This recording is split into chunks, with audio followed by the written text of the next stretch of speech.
Oke guys, kita ketemu lagi. Karena data nggak bisa bohong ya. Itu moto saya. Nah hari ini gue pengen bahas saham GGRM ya, Gudang Garam. Nah sebenarnya gue pengen bahas ini karena semalam gue ada diskusi dengan salah satu di YouTube gue bahwa dengan saya lupa ibu siapa itu, Ibu Halimah atau siapa, bahwa dia mengatakan bahwa ada saham yang ekuitasnya naik tapi harga sahamnya turun. Nah, situ ya. Nah, di situ justru membuat gue jadi tertarik untuk melihat laporan keuangan GGRM ya. Ya, di situ gue tertarik dan dari sini pun gue sekalian karena gue udah baca laporan keuangannya dan gue sekalian juga share bagi kalian yang mungkin semoga info ini bisa jadi bermanfaat gitu ya. Apakah kalian nanti memutuskan bahwa kalian akan hold Gudang Garam atau apakah Gudang Garam masih punya prospek atau bagaimana dan bla bla bla bla lah. Semua akan terlihat di laporan keuangan itu ya. Nah, di sini ya kalau menurut gue ya pasti ada extraordinary special ya, extraordinary event that's happen ya. Kejadian spesial, kejadian luar biasa gitu ya. Yang extraordinary biasa, ekstra berarti di luar biasa, luar biasa, yang membuat sebuah perusahaan jika dia dengan ekuitasnya naik tapi harga sahamnya turun, pasti ada sebuah kejadian yang luar biasa yang membuat hal itu terjadi. Nah, makanya itu bakal kita bedah ya. Ya di video sebelumnya kan gue bahas Unilever ya, yang gue udah lihat bahwa ekuitas Unilever turun terus, itu yang menyebabkan harga sahamnya turun. Nah, sekarang ada case bahwa ada Gudang Garam di mana ekuitasnya naik tapi kok bisa jeblok, bisa turun gitu loh, bukan jeblok sih, turun. Maksudnya turunnya ya lumayan lah, GGRM berapa sih? Wait. Ya. Ya bisa turun nih di sini dari 80 ribuan tahu-tahu turun nih jeblok ke 50 nih. Ini terjadi di tahun 2019. Nah, di sini kita akan bongkar ya semuanya ya. Ya kita akan buka laporan Gudang Garam. Nah, ini Gudang Garam ya. Gue udah bikinin. Oh ya guys, lu yang misalnya mau gua bahas saham mana, emiten mana, request aja di komen deh. Gue coba. Soalnya info itu juga nanti penting juga buat gue ya. Jadi gue bisa tahu bahwa perusahaan ini bagus apa enggak gitu. Perusahaan yang lo sebut itu bagus apa enggak ya. Mungkin bisa jadi data juga buat gue di kemudian hari untuk gue pertimbangin. Apakah gue mau coba masuk apa enggak gitu. Sampai saat ini semenjak gue belajar ya baca laporan keuangan, gue nggak pernah lagi taruh saham sebelum gue baca laporannya. Ya, trauma. Apalagi pertama-tama gue main tanam saham tuh tebak-tebakan aja gitu loh. Taruh saham di sini naik apa enggak nih. Nah, ini yang salah guys. Ya, kebanyakan gue lihat di lapangan tuh kayak begitu. Nah, ini yang salah. Sekarang gue punya prinsip bahwa gue nggak akan pernah taruh duit gue sebelum gue baca tuh laporan keuangan ya. Jadi ini penting banget guys di sini ya buat memahami laporan keuangan ya. Sebenarnya baca laporan keuangan sih nggak susah sih. Nanti mungkin gue akan bikin sesi khusus ya. Lu nggak perlu jadi akuntan sih, belajar sampai detail-detail banget. Nggak, inti-intinya aja yang lu ambil. Nanti gue akan kasih tips dan trik gue ya, cara baca cepat dan lu bisa ngambil kesimpulan nih perusahaan bagus apa enggak gitu. Oke. Sekarang kita akan bahas GGRM ya. Ekuitasnya tahun 2018 itu berapa sih? 45,1 triliun ya. Ekuitas. Ya. Tahun 2019 ekuitasnya naik jadi 50,93 triliun, naik 12,87%. Nah, dari sini kita udah bisa lihat nih perusahaan bagus satu kalau per tahunnya ini ya. Tapi jangan sampai hanya lihat kita hanya 1 tahun aja, kita harus lihat prediksi ya 4 tahun, 5 tahun gitu, baru kita bisa menyimpulkan gitu loh. Dari 2019 50 naik ke 58 triliun, ini gede loh naiknya loh ya. Naik 14,39%. Ini naik gede banget ya. Ya.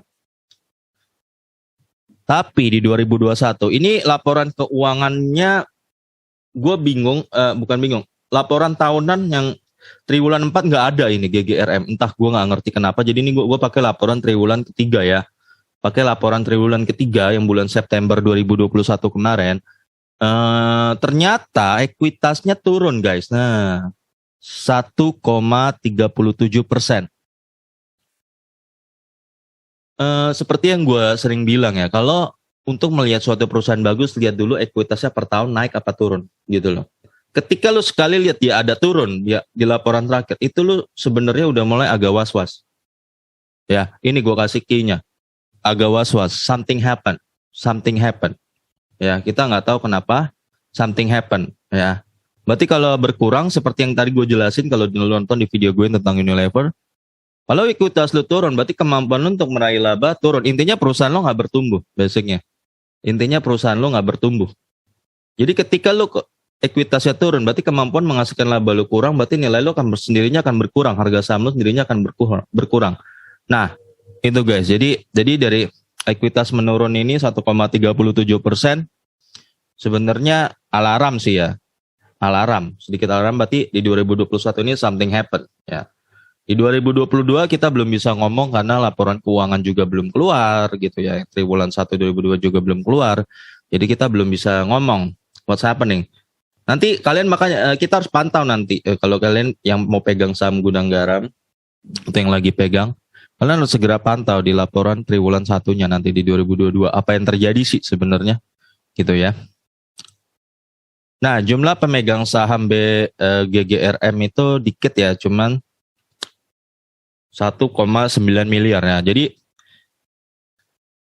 saham yang beredarnya ini dikit, ya otomatis pasti hard book value-nya pasti jadi mahal ya. Dengan ekuitas segini, sahamnya cuma dikit, maka kita mendapatkan book value tahun 2018 itu 23.451. Oke.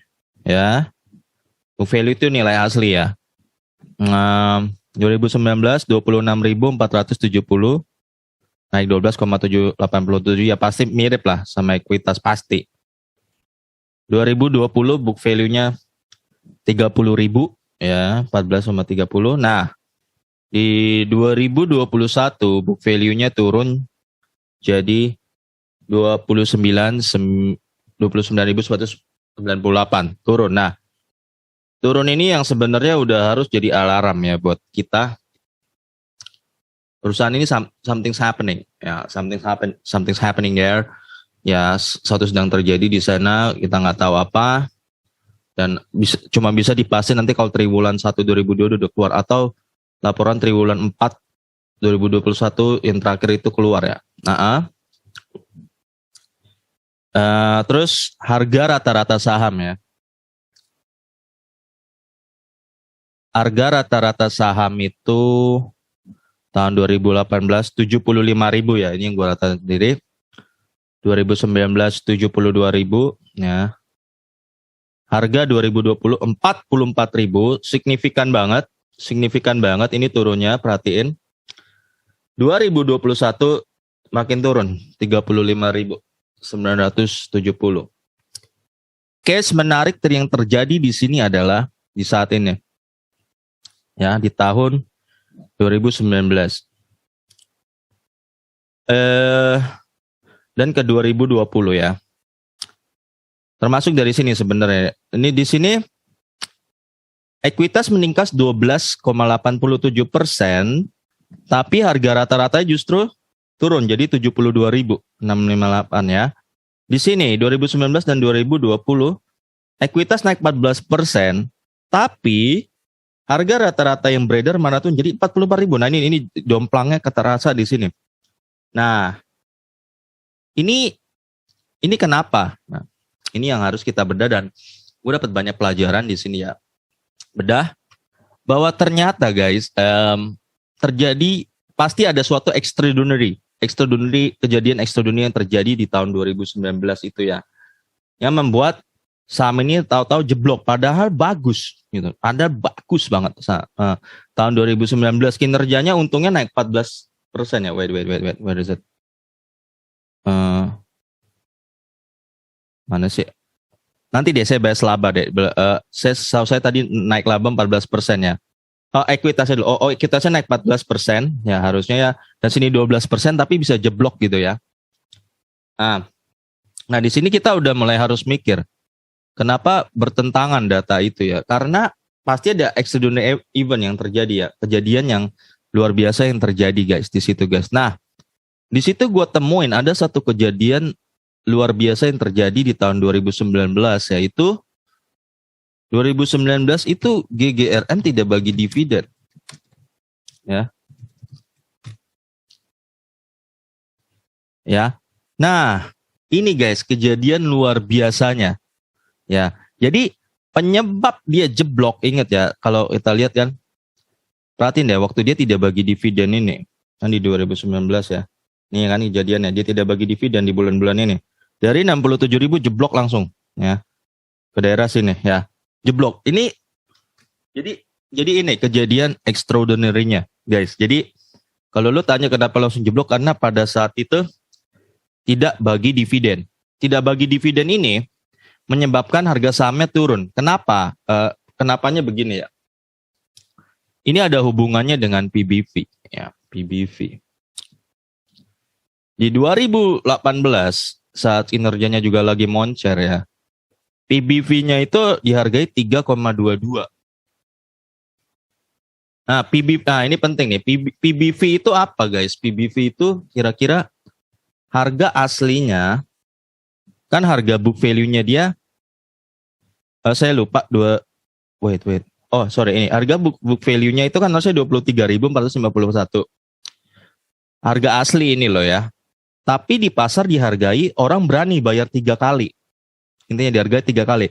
Jadi orang berani bayar 75.000 untuk mendapatkan sebuah barang yang nilainya hanya 23.000. Orang berani bayar 3 kali, kenapa? Kenapa? Ini logika dasar ya. Makanya saya bilang, pemain saham tuh kita harus paham logika dasar aja dulu ya. Kenapa kadang kita berani bayar sebuah barang lebih dari seharusnya? Pertama, mungkin cuma ada 2 kemungkinan menurut saya. Pertama, memang kualitas barang itu bagus dan dicari orang, sehingga orang berani bayar mahal. Kedua, mungkin lagi hype atau lagi gimmick. Ya, lagi dipom-pom atau segala macam ya. Ya, antara 2 itu aja. Nah, saya kasih contoh kasus misalnya kan UC dulu ya. UC sebelum corona saya lupa harganya mungkin 5.000 atau 7.000 ya, nggak tahu berapa. Saya lupa UC ya. Tahu ya. Tapi ketika corona ya muncullah berita-berita bahwa Anda harus memperkuat diri dengan vitamin C kan. Sehingga UC menjadi heboh, orang jadi rela, jadi permintaan naik itu UC dan harga naik dan orang rela menghargai UC itu berlipat-lipat dari harga book value-nya. Ngerti nggak? Misalnya anggaplah membuat UC itu book value-nya ya dari pabriknya, anggap ini anggap aja ya, gue nggak tahu harga aslinya dari pabrik berapa. Ya sebuah pabrik UC membuat UC itu satu botol mungkin hanya butuh 2.500. Di harga normal, anggapnya 5.000 ya. Di harga normal, di kondisi normal saat itu, dia menjual pabrik ini 5.000. Artinya 2 kali PBV-nya 2 kali. Maksudnya harganya 2 kali dari normal. Nah, ketika saat corona naik, orang rela. Nggak masalah membeli UC di harga 10.000. Anggaplah berarti PBV 4 kali kan. Nggak masalah. Saat begitu loh, guys. Nah, itu yang dimaksud dengan PBV. Nah, berarti jadi PBV itu sebenarnya kalau hubungannya ya dengan, kalau saya simpulkan ya, PBV kan price to book value. Berapa kali? Jadi saya bisa simpulkan bahwa PBV, kalau saya kasih jelaskan hal yang mudah ya, PBV bisa dibilang persepsi masyarakat terhadap produk itu atau perusahaan itu. Ya, kalau persepsinya bagus atau hype-nya bagus ya, orang tahu bahwa itu bagus. PBV-nya bisa tinggi loh, bisa 4 kali, 5 kali, 6 kali ya. Ya, misalnya kayak dulu Unilever 2018 PBV di harga hampir 50 kali. Artinya orang hype banget dengan perusahaan itu. Berani loh bayar 50 kali. Ibarat permen relaxing RP 200 lo bayar 10.000. Orang saat itu berani bayar Unilever kayak begitu. Nah, itu yang maksudnya ya. Nah, PBV jadi semacam orang berani bayar lebih. Ya, jadi di tahun 2018 ini kemungkinan yang terjadi kalau saya dari baca laporan keuangan ini ya, terjadi hype yang cukup luar biasa dengan gudang garam, sehingga orang berani membayar 3 kali dari harga semestinya. Nah, tapi hati-hati guys, PBV ini bisa menjadi backfire ya. Backfire itu ya bisa menjadi bencana ya, karena ketika hype itu turun, orang menganggap itu turun, nanti price ini akan kembali ke harga saham ini, akan kembali ke book value-nya ya, akan kembali ya. Jadi orang misalnya kalau hype-nya turun, dia nggak akan menghargai lagi 3 kali, mungkin bisa hanya 2 kali. Jadi yang tadinya 75.000 nanti bisa turun ke 50.000 gitu loh, terjadi ya. Nah, di 2019 ya, book value-nya meningkat 12% ya, harga rata-rata 72.000. Tapi book value-nya jadi turun. PBV-nya turun. Kenapa? Saat itu terjadi momen yang luar biasa, entah itu bisa disebut blunder atau enggak dari gudang garam ya. Mereka tidak membagikan dividen yang membuat para investor yang pegang gudang garam ngamuk. Ya. Mereka ngamuk dan dengan segera mereka menjual yang menjadi penjualan besar-besarannya, akhirnya harga turun. Akhirnya orang karena harga pengen turun, jadi gini, makanya kan dibilang logika kita harus jalan gitu loh. Saya sering bilang ya, kenapa ini nanti ada hubungannya sama Goto lagi ya. Ini lu bisa bayangin nggak efek di mana sebuah perusahaan tidak membagikan dividen dan investor langsung menghukum perusahaan itu, langsung rame-rame pergi sampai harganya jeblok. Nah, ini perusahaan yang bagus loh. Ini perusahaan yang bagus, gudang garam saya lihat bagus sampai tahun 2019, untungnya jelas. Tapi begitu dia tidak membagikan dividen, investor kabur ya, hancurin harganya. Nah, apalagi gue agak nyimpang dikit, apalagi lu hari ini yang mau beli saham Goto gitu. Lu mau beli saham Goto yang nggak ada keuntungannya, yang nggak bagi dividen ya. Itu ada banyak tuh gue kemarin debat-debat sama yang bilang Goto bakal tuh prospek tinggi ya. Gudang garam aja yang rutin bagi dividen, sekali dia nggak bagi dividen dibanting langsung harganya ya sama pasar ya, sama investor. Saya pengen tahu Goto itu bakal naik sampai mana, bakal bisa naik gak? Saya bakal ragu itu bisa naik ya. Saya yakin dia itu 100% nyungsep itu ya, karena seperti tadi saya waktu diajarin soal dividennya, saya diajarin sama satu orang, teorinya begini, ketika perusahaan membagi dividen bisa terjadi 3 hal. Ya. Yang pertama 100% dibagi buat investor. Ya, kita dapat dividen 100% dari laba bersihnya. Wah, kita seneng ya. Opsi kedua berapa persen dibagi buat investor dan berapa persen buat menaikkan ekuitasnya perusahaan itu. Dua-duanya sama-sama menguntungkan. Karena seperti yang tadi saya bilang, kita dapat dividen dan kita juga dapat perusahaan yang ekuitasnya bertumbuh. Teori opsi yang ketiga, investor tidak dapat dividen.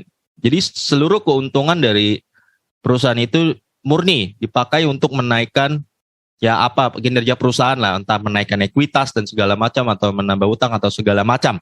Nah, menurut teori yang saya dapat waktu itu diajarin, tiga-tiganya bagus katanya ya, meskipun kita dapat dividen. Tapi untuk poin yang nomor 3, menurut saya ternyata di lapangan bereaksi lain. Contoh kasus gudang garam ini. Ya, ternyata ketika perusahaan tidak membagikan dividen, padahal ini perusahaan yang sangat kuat loh fundamentalnya ya. Saya lihat ini rame-rame dihukum lah sama investor dan harga sahamnya jeblok. Langsung turun tuh, jeblok. Sebenarnya nggak turunnya bukan karena turunnya itu terjadi karena persepsi. Jadi ingat ya, PBV ini ada hubungannya sama persepsi guys, persepsi masyarakat terhadap perusahaan itu.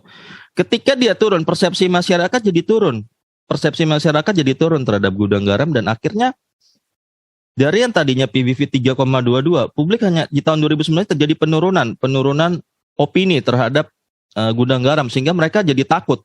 Ngapain pegang gudang garam nih, nggak bagi dividen nih, kita rugi-rugi aja nih, makanya udah ngapain lagi pegang. Nah, terjadi semacam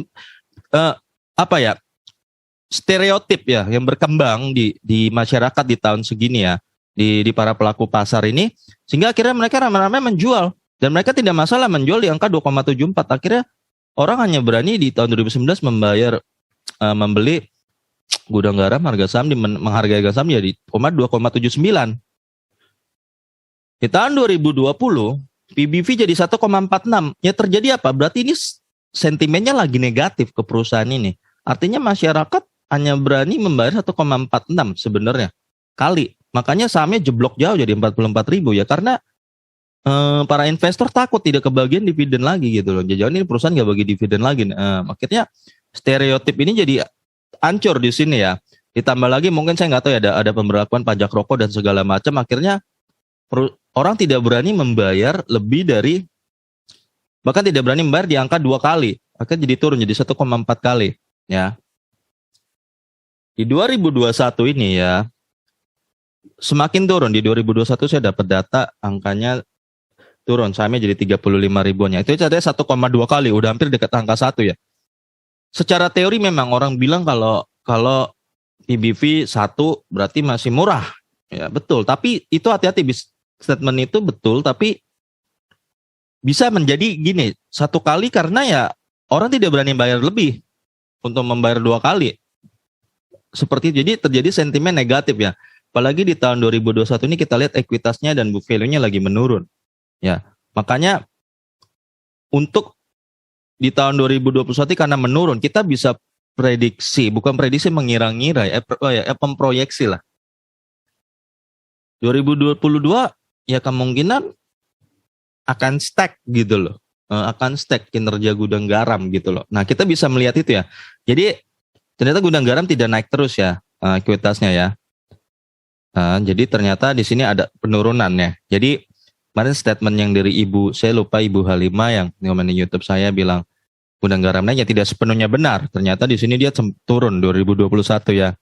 Nilai bukunya turun dan sampai sekarang belum memberikan laporan triwulan keempat untuk 2021. Saya nggak tahu kenapa tuh, apakah itu lagi ada kasus atau apa, saya nggak ngerti ya. Kalau perusahaan tidak memberikan laporan keuangan triwulan keempatnya. Jadi sampai PBV, jadi kita harus paham ya, PBV bisa dibilang persepsi masyarakat terhadap sebuah perusahaan itulah. Ya ada yang berani bayar 3 kali. Oh ya, saya kemarin lihat. Jadi PBV itu hati-hati. Kalau orang terlalu hype, PBV bisa sampai puluhan kali ya, atau ratusan kali gitu loh. Nanti bisa backlash, karena bisa backlash seperti di saham gudang garam ya. Bisa backlash itu nanti bisa balik kalau dia masyarakat mulai sentimennya negatif terhadap perusahaan itu, nanti dia akan balik ke nilai buku. Ya, seperti gudang garam ini udah mulai balik ke nilai buku ya. Kemarin gue dikasih tunjuk saham apa ya? Oh ya, MSIN. Nah ini kan, ini ya MSIN ya.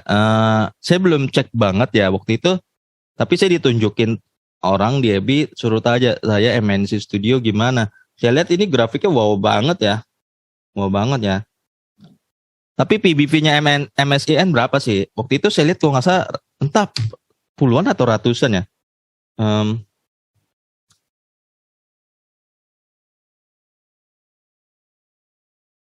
Sekitar 39 kali lah. Ini saya belum ngitung sendiri ya. Sekitar 39 kali lah. 40 kali. Artinya itu dihargai 40 kali lebih mahal ya. Dan saya ragu nih kalau saham-saham begini PBV dia udah di atas 40 kali nih. Naik begini nih kelihatannya saya prediksi, saya sebenarnya belum lihat ya, tapi lihat PBV 50 kali ini ada potensi nanti balik ke 1 balik ke makin turun PBV. Kalau ini karena naik ini PBV ini ya. Ketika perusahaan lagi hype atau lagi digoreng, jadi PBV bisa jadi sangat naik karena orang lagi heboh soal perusahaan itu ya. Tapi ketika nanti dia udah mulai nggak heboh, nanti akan turun dengan sendirinya. Mau balik ke book value kayak gitu ya. Jadi ini kemungkinan nanti bakal turun gila ini, bisa jadi turun gila. Karena BBV 40 kali itu nggak benar sebenarnya ya. Sebenarnya nggak benar untuk perusahaan itu. Lu bayar kemahalan, ibarat lu beli permen 100 lu bayar 10.000, lu bayar 5.000 gitu loh. Harga permen 100 lu bayar 5.000. Kayak begitu loh. Nah, di sini PBV ya. Terus laba, kalau kita lihat dari laba ya, gudang garam 2018 7,7 triliun ya. 2018 10 triliun, naik 38,6%. Wah gede ya, 38,6% waktu itu. 2020 turun jadi 7,5 triliun. Nah, turun jadi itu minus 29,70%. Nah, waktu ini 2019 lagi naik gini lah, gede, justru dia nggak dividen ya. Investor ngamuk dibantai di 2020, akhirnya laba jadi berkurang ya. Jadi ya jadi turun minus 29,7%, dan di 2021, nah ini gue kasih catatan ya, ini 2001 laporan labanya sampai bulan September doang, karena gue nggak dapet data sampai bulan Desember karena nggak ada, mereka nggak ngeluarin ya. Jadi cuma 4 triliun, turun minus 46% ya.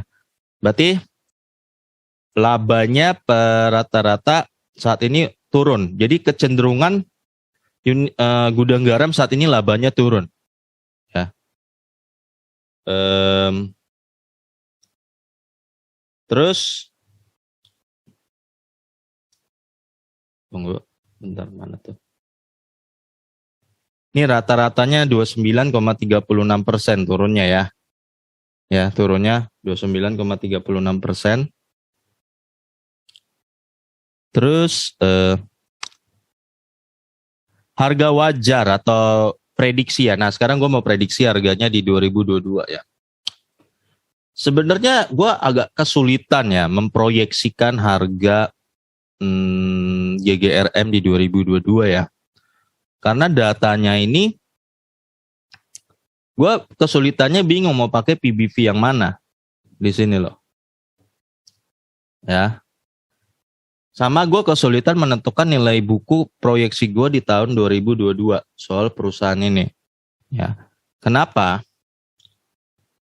Book value kan di sini dia meningkat 12,87 ya. Meningkat 14, tapi di 2021 ini minus gitu loh. Kalau gue rata-ratain memang dapat angka 8,8% per tahun. Kalau gue mau asumsikan dia di 2022 book value yang 8%, gue kayaknya agak naif gitu loh. Karena ini lagi sentimennya lagi negatif ke GGRM gitu sentimennya. Gue kalau taruh 8%, asumsikan dia book value-nya naik 8%, gue agak naif karena gue sentimennya lagi negatif gitu sih. Jadi gue biar lu tahu ya angka gue dari mana. Jadi gue terpaksa mengasumsikan, gue pakai data terakhir aja nih untuk memproyeksi harga 2022. Gue anggap book value-nya minus 1,27% ya. Jadi ini dikali ini gue kurangin, berarti gue dapet proyeksi book value-nya berkurang 1,21% di 2022. Ingat ya, ini proyeksi pengandai-andaian ya, karena gue pakai yang ini. Kalau gue pakai ini gue agak terlalu naif, 8,8 nih angka ini ya. Harusnya sih sebenarnya gue pakai rata-rata. Kalau perusahaannya stabil umumnya ya, karena ini datanya nggak stabil, 12, 14 tahun jeblok minus 1. Dan gue cuma punya data 3 tahun ini ya, jadi gue jadi bingung. Jadi gue asumsikan ini aja, kita dapat angka ini 29558 ya, book value di 2022. Nah, yang gue bikin agak sulit lagi memproyeksikannya, yang gue yakin ini gak bakal terlalu akurat gitu ya, karena PBV-nya anjlok parah gitu, anjlok parah dan nggak jelas PBV-nya gitu loh, nggak rata gitu. Jadi kalau 2018 dia naik 3, turun jadi 2,7, terus tahu-tahu ngejeblok jadi 1,4, 1,2. Gue dapat angka 2,14 PBV rata-rata ya. Ya, PBV rata-rata. Jadi gue kalau mau proyeksi harga 22, apakah gue harus pakai 2,14 sedangkan sentimen lagi negatif begini? Nah, makanya gue nggak bisa. Gue rasa gue agak terlalu naif juga kalau gue bilang bakal PBV-nya 2,14. Terpaksa jadi gue pakai angka ini 1,2 ya. PBV terakhir 2021 ya. Jadi kalau gue mengalihkan ini book value prediksi gue, pengandaian gue 29, 258 dikali kok 1,2, maka gue akan mendapatkan harga prediksi gue di angka mana sih ini? Ini 35469 ya. Jadi ingat ya, jadi 35.469 menurut gua adalah harga rata-rata GGRM di harga wajar ya. Harga wajar menurut gua di 30 tahun 2022. Nah, itu harga wajar yang gua dapat ya. Dengan asumsi dia 2022 minus 1,2% book value-nya, dan PBV-nya 1,2 gitu. Ya. Dan itu dia bisa lebih kurang, PBV-nya bisa lebih tinggi. Jadi gue ambil safety-nya aja karena gue nggak bisa ambil PBV rata-rata atau book value rata-rata karena kecenderungannya lagi negatif kayak begitu ya. Nah itu jadi harga proyeksi gue untuk GGRM ya tahun 2022 di kisaran segitu. Bakal naik nggak? Gue rasa sih nggak ya karena kan book value-nya 2021 dia lagi jeblok ya. Gue rasa sih akan ada di kisaran segitu. Terus laba udah. ROE ya, sekarang ROE, Return on Equity. Ya, 2018 17,27% ini gede ya ROE ya. Kemarin tuh gue sampai diskusi tuh sama Ibu siapa Halimah itu ya. ROE 120%. Perusahaan-perusahaan besar aja ya, paling bantar lu 1 tahun mungkin ya 17% tuh masih make sense ya, 20% nih kayak gini ini hebat, ini udah hebat banget ini. Lalu 120% nggak percaya gitu loh. Lalu pasti ada sesuatu yang di lu jual selain kegiatan operasional ya. Ternyata gue temuin data bahwa kalau perusahaan menjual aset, ekuitas kan termasuk aset ya. Itu dihitung sebagai keuntungan. Ya, jadi gue nggak heran kenapa Unilever ROE 120%, tapi harga sahamnya jeblok, ekuitasnya hilang. Nah, Ibu Halimah ini tetap ngotot. Itu mungkin lah. Ini gimana ya? Maaf nih Bu ya, saya cuma bilang. Saya nggak tahu apa Ibu pernah berdagang di real life atau enggak gitu loh. Ya. Panggil semua orang yang pernah jalanin bisnis deh. Entah dia buka warung, buka laundry, buka warung pecel lele, buka toko kelontong, segala macem. Tanya mereka, bisa nggak anggap lu buka 1 toko kelontong, buka 1 warung lah, dengan modal 100 juta. Dalam 12 bulan lu klaim lu bisa hasilkan 120 juta. Untung bersih lo. Jadi lu sekarang punya 222 juta. 220 juta. Ya, untung bersih lo. Untung bersih itu artinya lu udah dipotong makan minum lu 3 kali sehari, udah dipotong biaya mungkin anak-anak sekolah lu, udah dipotong biaya listrik, udah dipotong biaya transportasi semua, dan lu klaim lu bisa balikin 120%. Nah, itu. Tanya sama orang yang pernah dagang, bikin usaha. Nggak mungkin. Kalau 20% gini masih mungkin ya. Masih mungkin. Ya, 20 ini udah hebat 20% itu ya. Lu bisa dapat bersih 20% per tahun itu. Dari 100 juta lu bersih dalam 1 tahun udah potong-potong 20 juta. Itu masih mungkin. Gue masih percaya. Kalau 120%, gue nggak percaya. Lu pasti jual rumah lu, jual warung lu. Logikanya sama kayak begini. Lu punya warung pecel lele. Ya, warung pecel lele 8 meja lah. Modalnya tuh 100 juta, ekuitasnya 1 juta. Lu mengklaim ke gua 1 tahun kemudian nih warung lele ini, pecel lele ini, gua untung 120 juta. Untung bersih 120 juta loh.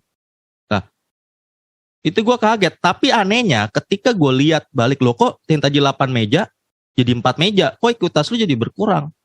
Loh, jadi bingung dong. Harusnya kalau lu memang lu bisa mengklaim ROI lu 120% murni dari hasil kegiatan bisnis lo. Harusnya lu punya dana segar 120 juta, harusnya lu yang tadinya pecel 8 meja. Kalau gue lihat itu jadi 16 meja, gue jadi percaya. Lu untung. Nah, itulah yang terjadi pada Unilever.